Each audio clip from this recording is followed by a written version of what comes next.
Lu apa namanya? Sebelumnya di kabar di politik. Ada Orang yang di garis tangannya. ya untuk jadi semacam Jordan. Itu apa ya kita menyebutnya ya, yang dia melebihi dari institusinya gitu. Ini kalau gua ngomong ntar marah nih masyarakat, terutama pendukung Pak Jokowi. Iya, nggak apa-apa. Tapi menurut gua bukan garisan Nanti tangan. gue yang damain ntar.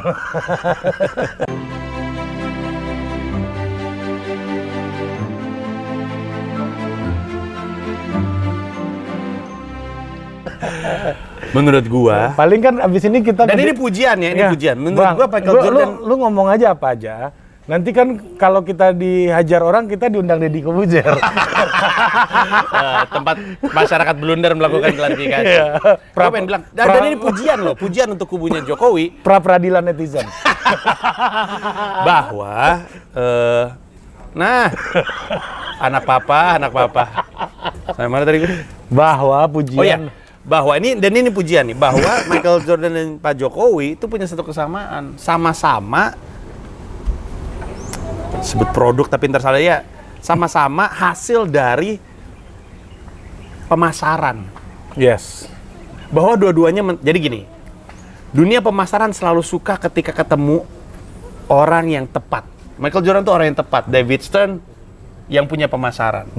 Pak Jokowi juga orang yang tepat. Pak Jokowi tuh orangnya genuine, emang apa adanya, lu nggak bisa bungkus, nggak bisa dibuat jadi sesuatu deh. Lu jadi begini nggak bisa. Bang Pak Jokowi emang begitu, orang yang genuine, terus udah gitu approachable, sesuatu yang sangat antitesis politik zaman sekarang. Terus udah gitu orang-orang mungkin ngerasa, terserah orang mau nganggapnya ini orang baik atau orang enggak, orang jahat, tapi orang-orang ngerasa, nah ini dia, we need to market this person to make him presidential. Menurut gua ya. Dan ini bagus karena menurut gua kalau misalkan lu ingin Indonesia jadi negara yang lu inginkan, lu butuh itu, lu butuh untuk bersender pada orang yang bisa ikut maju bersama dengan lu. Dan ketika lu ketemu sama orangnya, it's time to market this person. Dan gua ada dalam proses awal proses memarket Pak BTP. Waktu Pak BTP belum digabungin sama Pak Jokowi, waktu itu lagi masih anggota DPR, masih maju-maju sendiri, dia punya tim sendiri, ketemu sama gue di Hard Rock FM Jakarta, gue interview beliau. Dan semuanya Bung Karno kurang marketing apa sih? Bung Karno gitu, foto aja sampai diulang 2 kali untuk dapat yang dia inginkan secara figur. Jadi betul bahwa emang ada orang yang garisan tangannya itu cocok untuk diangkat lebih tinggi, tapi ada aspek pemasaran di belakangnya.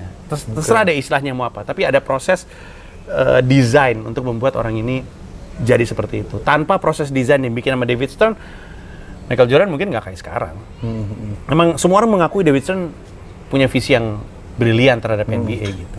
Ya, promotor ya dalam tanda kutip ya. Gue setuju. Iya, bisa semua bidang tuh butuh promotor ya berarti. Betul.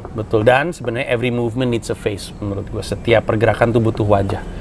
Apapun itu, mau itu pergerakan sosial ataupun pergerakan dalam konteks bisnis atau politik, tapi butuh wajah. Sesuatu yang orang bisa kenali dan orang bisa kagumi, orang bisa pelajari belakangnya gitu. Every movement needs a face. Dan pergerakan Indonesia sebagai sebuah pergerakan, ada satu masanya wajahnya Pak Jokowi.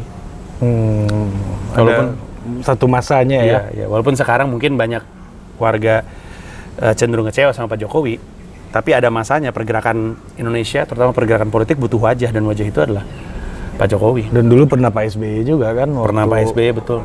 Jenderal yang demokratis dalam tanda kutip gitu. Betul. Nah, Bang, setiap wajah itu butuh cerita, Bang. Ya betul. Iya kan? Betul. Kita butuh narasi ya, seperti yang Obama ngobrol sama Anies tadi kan. What is narasi, Anies? Nah, kira-kira Bang, ini kalau lu ngelihatnya nih, situasi mood publik hari ini, itu cerita kayak apa yang lagi dibutuhin nih? Kalau lu ngelihatnya ya, terutama lu juga sebagai seorang yang berkecimpung di dunia penceritaan gitu ya. Lu kan tahu nih, ini kalau situasi COVID nih kayaknya nggak kena nih. Gitu. Pasti lu ada pikiran kayak begitu kan? Terutama di dunia politik nih hari ini nih. Gue mau ngomong tapi, dan ini gue mau ngomong apa yang di kepala gue Iya, aja. lu omongin aja Bang. Jadi ya target kita diundang Deddy. Menurut gue, moga-moga gue nggak terlalu subjektif yang menilai ini. Tapi menurut gue, cerita yang lagi dibutuhkan sama rakyat Indonesia adalah cerita yang lagi didongengkan oleh Anies Baswedan saat ini. Bener. Lihat aja. Lu tahu nggak salah satu pendekatan? Gue nggak tahu ini sengaja by design atau enggak.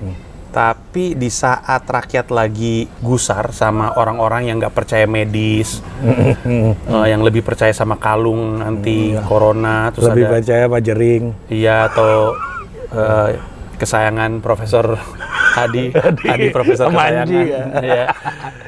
Yang bilang ngirim berapa ke Queen Victoria, tiba-tiba Anies Baswedan bukan Pak Jokowi bro, bukan Pak Prabowo yang maju, tolong dong nih yang pada percaya sama hal-hal yang nggak benar, yang mengesampingkan perjuangan para dokter, para dunia medis, tolong dong, mereka tuh capek.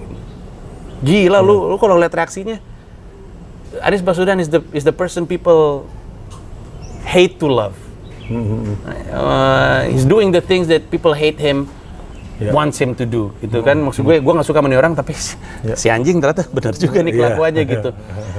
Cerita yang lagi dibutuhkan sama rakyat Indonesia adalah cerita yang sebenarnya lagi didongengkan sama Anies Baswedan. Gue nggak tahu by design atau enggak, karena gue jaraknya agak jauh sekarang, tapi he's doing the right thing right now, ketimbang Pak Jokowi yang ntar hari ini di media lagi inspeksi mall untuk new normal, terus ntar minggu depan tiba-tiba ngomong mall kenapa buka sih? Kenapa ada itu juga saat itu bagaimana Bapak?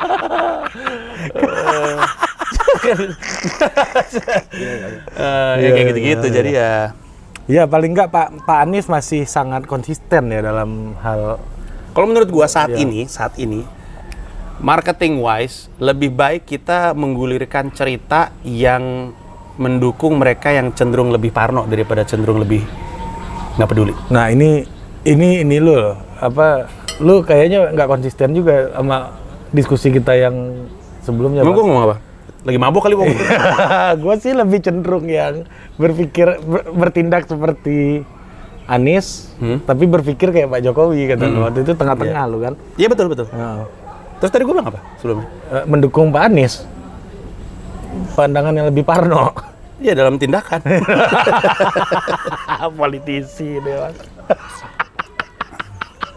Tapi sekarang kalau lu lihat sentimennya, kalau ada satu politisi maju ke depan kemudian sidingnya ke Anji, kayak apa jadi itu orang? Habis.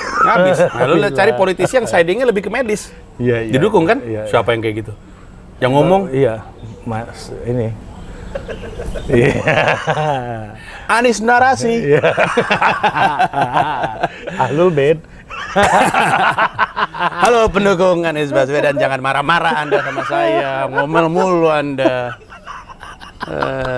Keluar Anda dari perahu Anda, berlabuh, udah nongkrong bareng-bareng, nggak usah pisah-pisah. Makan nih asinan kayak saya di rumah saya. Nggak pernah mati ya listriknya sini. Ada genset. Barusan Sandiaga dulu coba. Sandiaga dulu pengen cerita bahwa, jadi tadi gue di kanal yang berbeda, di interview Bang Sandi. Terus gue bilang Bang Sandi nggak pernah ngerasain listrik mati. Terus bilang, tapi saya pernah ngerasain internet saya mati. Kayak kita nih. Saya bilang, tapi sudah gitu, saya bingung kan kenapa internet saya mati. Kan saya perusahaan internet kan saya yang punya. Wah, langsung jauh lagi. Saya pikir kita lagi berusaha mendekatkan diri nih sama Mas Adi. Perusahaan internet kan saya yang punya. Wah, tapi mungkin di belakangnya, ada sebuah kegagalan dalam bisnis. Pas dilihat-lihat ternyata ada yang nyopot colokan ya. Elah Bang Sandi. Kocak lu emang, lu auto ngakak lu emang tuh Bang Sandi tuh kocak lu emang lu. Orang kaya mah bebas. Gue tadi masuk rumah pengen lihat masker duit. Kayaknya dia awet muda pakai masker duit. Dia sebelum dia tidur sambil nonton Netflix nih, sambil nonton House of Cards, jadi duit ditempel-tempel gitu di sini. Terus dia nonton Netflix. Pas besok bangun pagi mukanya cerah banget. Gue pengen mana nih masker duitnya Bang Sandi nih. Kagak ketemu. Orang kaya gitu, Bro. Lu apa masker lu bengkoang? Bengkoang timun. Ya. Bang Sandi maskernya dolar tuh, ditaruh di sini. Nggak ada yang jualan tahu bulan. Nah, ada dia gini aja gini. Set, gini. Aduh, masker aku retak nih kata Bang Sandi. Nonton Panji kocak bener gitu. Gua mati dikebukin masyarakat. Loh. Es terus. Hancur lu Bang. Aduh. Lu menghancurkan konten gua nih. Woi, lu tuh host bego. Skrup kenceng dikit. Ayo, fokus. Ari Putra, fokus. Ada Oke bang, Anda. oke bang. Gue sampai lupa gue mau nanya Padahal apa. tadi awalnya ngomongin Les Dance lo, aneh kan emang Ari Putra.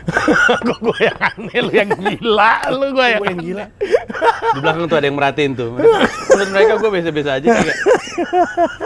Aduh. Tuh, emang lo yang aneh, Rik. Oke bang, ini pertanyaan terakhir gue nih bang. Segitu doang. Gue udah gak kuat lagi sama lu nih. Jadi, Gue mesti beli roti nih. jadi Kalau Bang Sandi kan punya pabrik sari roti. kayaknya Orang hidupnya kaya bebas. kayaknya hidupnya subsisten semua ya. Roti habis, coba pabrik sari roti di belakang nyalain lagi. Keluar. Ayo, ambil beras belakang. Santai Mbak dia mah. Ini rumah gede banget. Bebas orang kaya. Apa tadi lu mau nanya pertanyaan terakhir? Iya, makanya lu ngasih ngoceh aja bang. jadi salah Gue lupa gue bang. Ya, aneh lu yang hostnya, lu kenapa jadi salah gue? Parah lu. Nah, ini bang, ini momentum kemerdekaan bang. Tadi lu ngomongin apa tiba-tiba? Interview gua, Apa, kayak pakai ini bridging interview gue paling hancur ini nih kayaknya. Lu Pengaruh set. Setnya caur banget emang. dan Rupiah. pengaruh pro legalisasi ganja ini. Bobo gue. Agak ada. Nah bang, kita butuh banyak ini orang-orang yang mampu untuk mengangkat Indonesia nih ke depan bang. Ya, lu jangan ketawa lagi bang. Dan mengangkat Indonesia itu kan kita butuh orang-orang kayak Jordan ini nih. Suka judi maksudnya? Enggak, jangan yang itunya dong, yang bener dong. Oh Bang. iya. Ya kan, kita butuh orang-orang kayak Jordan ini yang punya ya apa yang lu bilang tadi, punya timing gitu ya, punya momentum untuk tidak hanya merepresentasikan institusinya, tapi juga bidangnya gitu dan negaranya juga gitu ya. Kira-kira apa yang dibutuhkan masyarakat? Gua nggak nanya pemerintah nih ya, masyarakat untuk melahirkan orang macam begini nih. Gitu. Menurut lo? Hati lo kan, susah kan pertanyaan gua.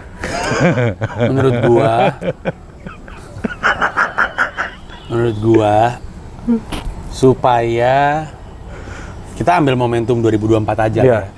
Supaya 2024 masyarakat Indonesia tuh punya sosok yang kalau menurut definisinya Ari Putra nih seperti Michael Jordan yang datang dengan timing yang tepat, dengan personality yang tepat dan didukung oleh marketing yang tepat untuk kemudian jadi wajahnya bukan cuma politik Indonesia tapi Indonesia di mata dunia. Orang Indonesia mesti mulai fokus pada solusi ketimbang pada permasalahannya.